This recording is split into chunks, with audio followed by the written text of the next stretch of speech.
Klasifikasi makhluk hidup, submateri ciri-ciri makhluk hidup. Kita mengenal ada banyak sekali jenis makhluk hidup di dunia ini, mulai dari ukurannya yang besar hingga ukurannya yang sangat kecil seperti bakteri dan virus. Makhluk hidup yang sangat banyak ini perlu dikelompokkan agar mudah dipelajari. Nah, pengelompokan makhluk hidup ini disebut dengan klasifikasi. Coba simak penjelasan berikut. Misalkan kita diberi beberapa benda seperti buku, burung, padi, baju, celana, bunga, pensil, dan ikan. Jika kita diminta untuk mengelompokkan benda-benda ini, maka kita dapat mengelompokkannya ke dalam dua kelompok, yaitu benda mati dan makhluk hidup.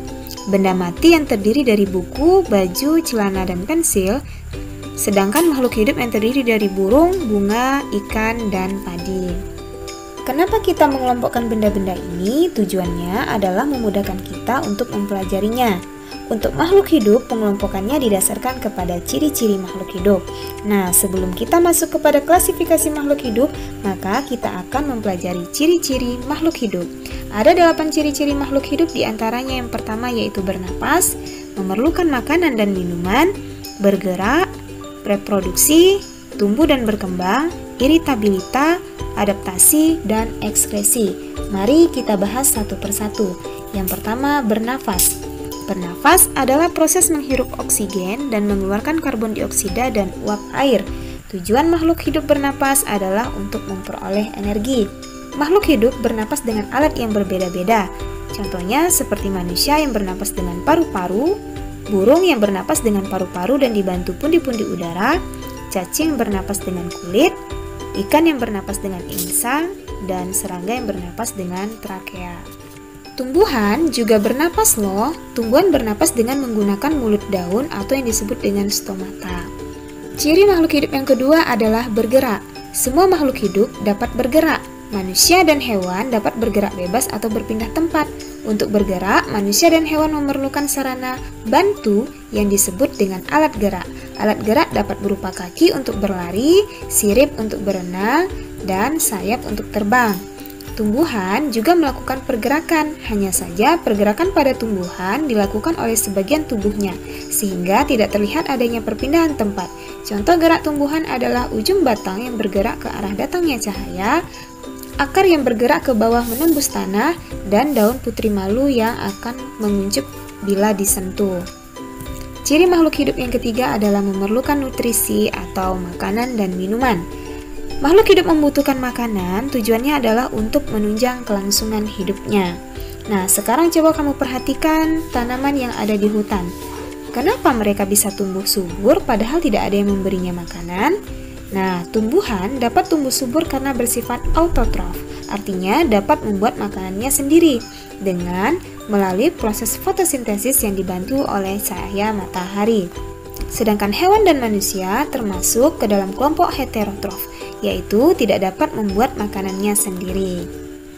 Berdasarkan jenis makanannya, makhluk hidup terbagi menjadi 3. Yang pertama yaitu herbivora, artinya pemakan tumbuhan, karnivora, pemakan daging, dan omnivora, pemakan tumbuhan dan daging.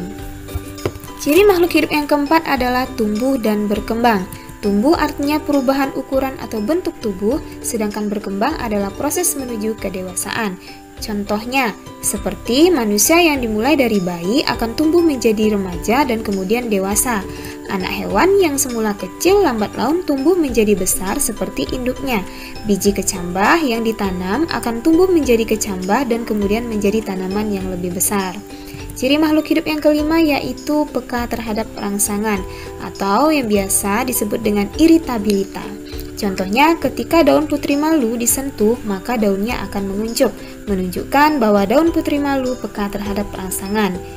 Tanaman yang selalu mengarah ke arah matahari itu juga merupakan bukti bahwa makhluk hidup peka terhadap rangsangan. Ciri yang selanjutnya yaitu berkembang biak. Berkembang biak disebut juga dengan reproduksi. Tujuan makhluk hidup berkembang biak adalah untuk melestarikan jenisnya agar tidak mengalami kepunahan.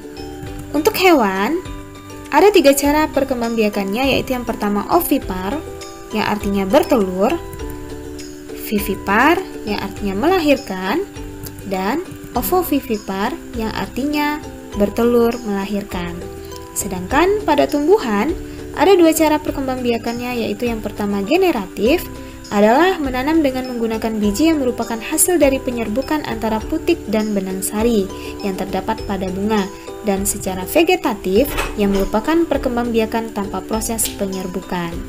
Ciri makhluk hidup yang ketujuh yaitu adaptasi. Adaptasi artinya menyesuaikan diri dengan lingkungan. Tujuannya adalah untuk bertahan hidup. Contoh adaptasi makhluk hidup terhadap lingkungannya yaitu cicak yang memutuskan ekornya jika berada dalam bahaya, bunglon yang merubah warna tubuhnya sesuai dengan lingkungannya, pohon jati yang menggugurkan daunnya pada musim kemarau untuk mengurangi penguapan, dan tanaman kaktus yang memperkecil daunnya menyerupai duri untuk mengurangi penguapan berlebihan.